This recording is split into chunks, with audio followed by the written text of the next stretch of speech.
Señor mío y Dios mío, creo firmemente que estás aquí, que me ves, que me oyes. Te adoro con profunda reverencia. Te pido perdón de mis pecados y gracia para hacer con fruto este rato de oración. Madre mía Inmaculada, San José, mi Padre y Señor, Ángel de mi guarda, intercedan por mí.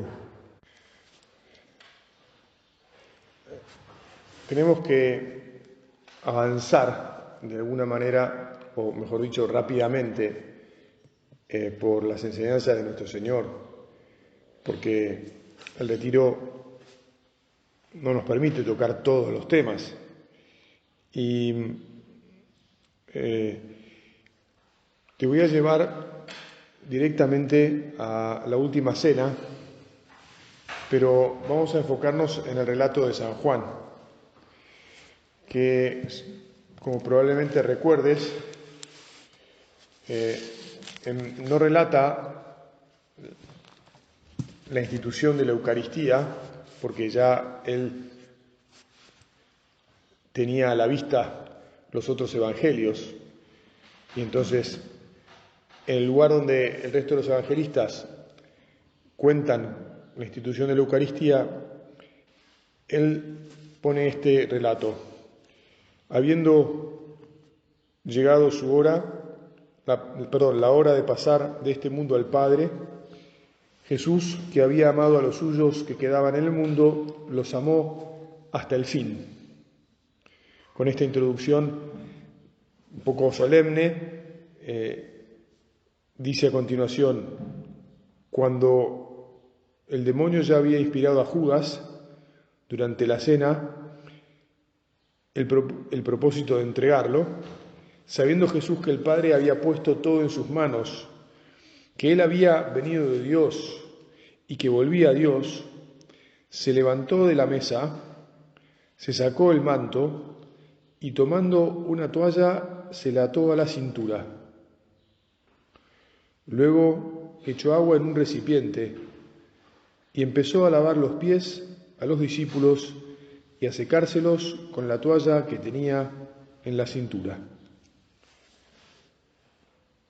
Esta escena es desconcertante, pero Jesús ya les había dicho en algunas oportunidades: no he venido a ser servido, sino a servir. He venido a dar mi vida. Jesús les había enseñado que el servidor tenía que estar orgulloso de ser servidor, con aquella parábola en la que decía: si alguien tiene un siervo que estuvo trabajando todo el día en el campo, cuando vuelve, ¿le va a decir que se acomode y que él va a seguir al servidor? ¿O le pedirá al servidor que le dé de comer y después? ¿Y Jesús en qué lugar se ponía? ¿En el del Señor o en el del servidor? Se ponía en el lugar del servidor. Y terminaba ese relato diciendo: siervos inútiles somos, no hemos hecho más que lo que tenemos que hacer. Y Jesús, te insisto, dice eso de sí mismo. Está hablando del ejemplo que Él nos da. Lo mío es ocuparme de atender a los demás. Y entonces, en el momento culminante, donde el resto de los apóstoles, tal vez, yo no creo que se hubieran olvidado del lavatorio de los pies, ¿no?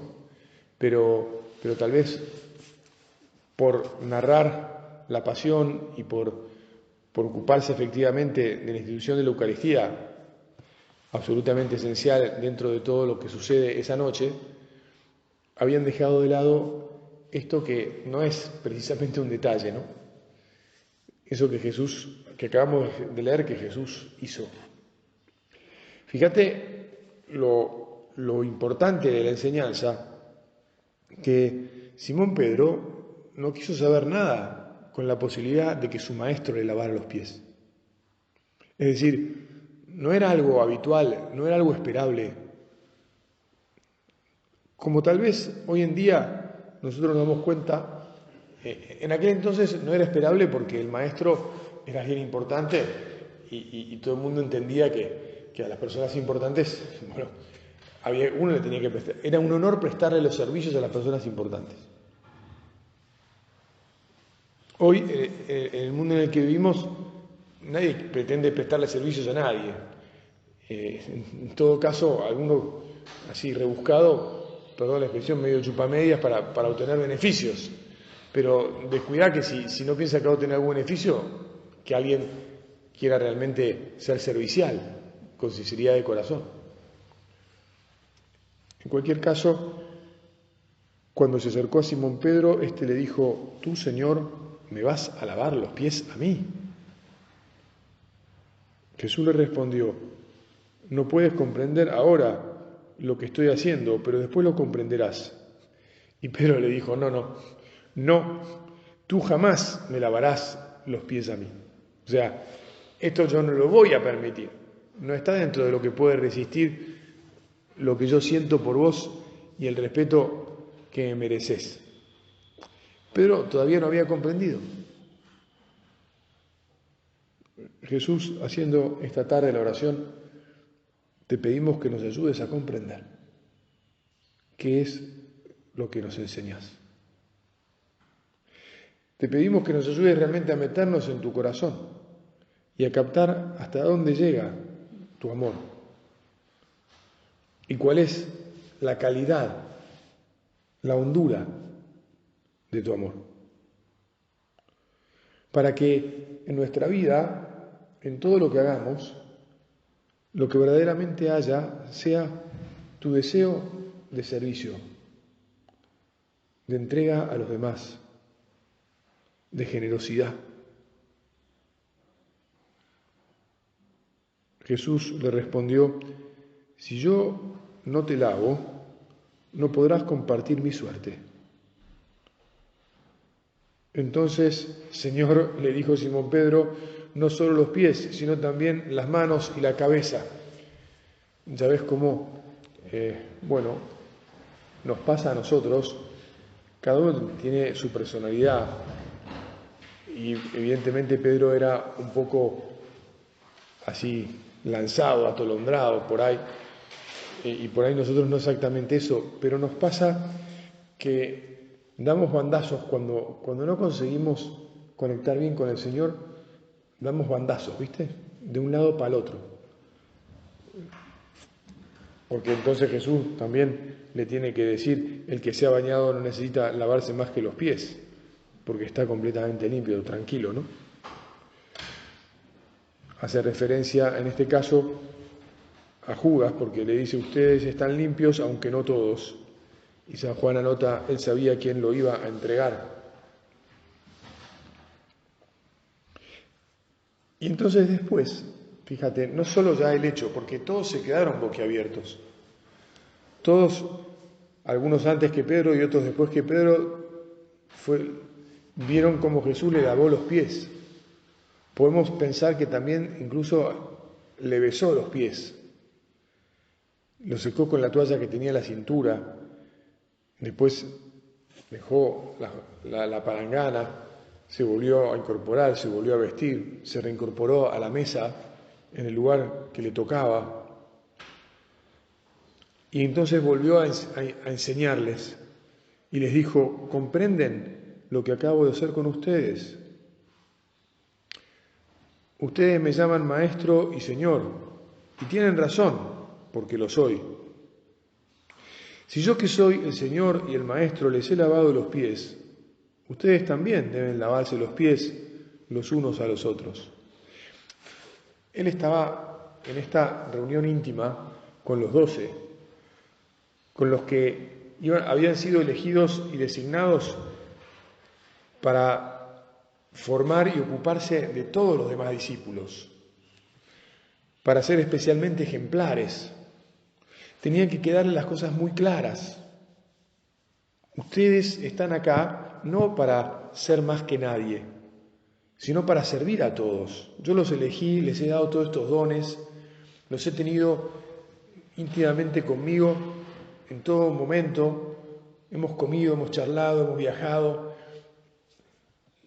Además de hablarles, cuando les hablaba a todos, a ustedes les explicaba las cosas en la intimidad. Todo esto no es para que ustedes se la crean, para que busquen ser reconocidos, para ver si les dan algún premio, o los ponen no se sabe en qué lugar de la sociedad del pueblo de Israel. No. Esto es para que hagan lo mismo que yo hice con ustedes, lo hagan ustedes con los demás. Les aseguro que el servidor no es más grande que su Señor, ni el enviado más grande que el que lo envía. Ustedes serán felices si sabiendo estas cosas las practican.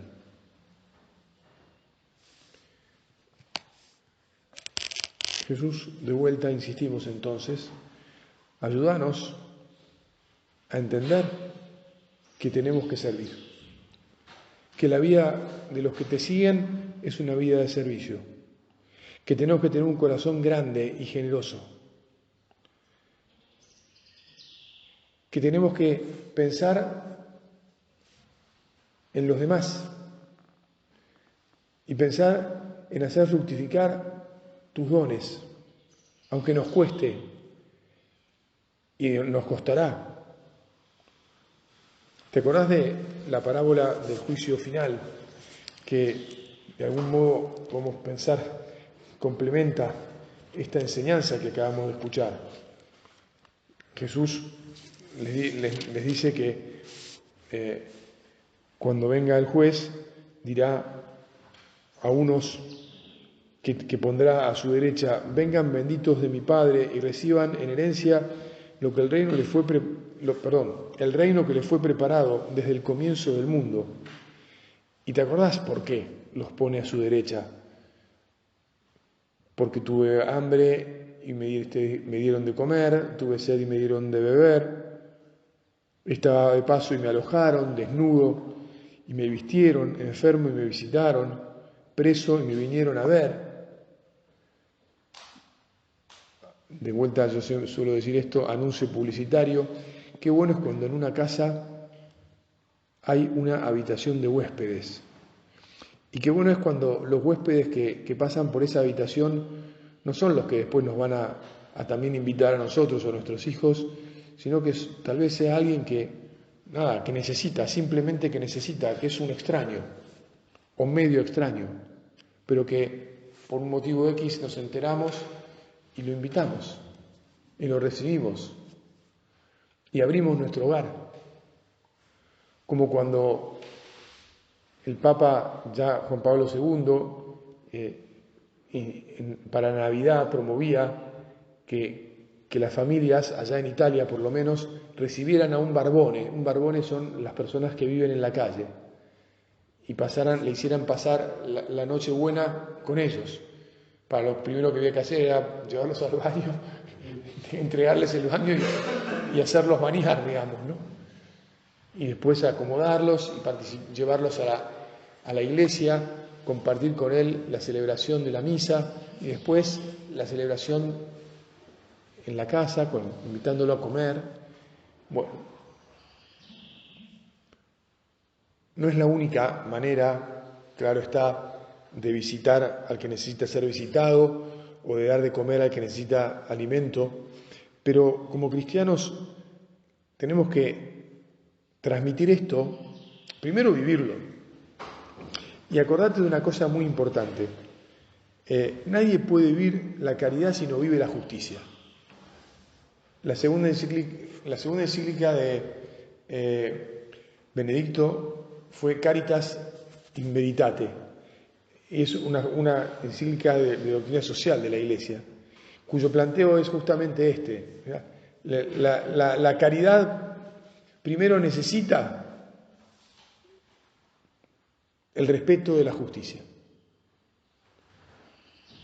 Algunos de ustedes, si no todos, tienen a su encargo gente que trabaja con ustedes en sus equipos. Lo primero que tienen que, si van a servirlos, lo primero que tienen que hacer es ser justos en todos los planteos que haya en el servicio. Tiene que haber claridad, tiene que haber respeto, las personas tienen que conocer las reglas, hay que tomarse el tiempo de explicárselas. Vivimos en un mundo donde las nuevas generaciones necesitan explicaciones porque no las entienden o porque traen otros códigos. incluso porque también traen lo suyo que aporta, puede aportar, y entonces hay que también estar abierto a escuchar. Yo me acuerdo hace tiempo una persona que trabajaba, ahora ya no trabaja más, pero trabajaba en el hospital, tenía grandes problemas porque no entendía cómo venían los jóvenes a trabajar.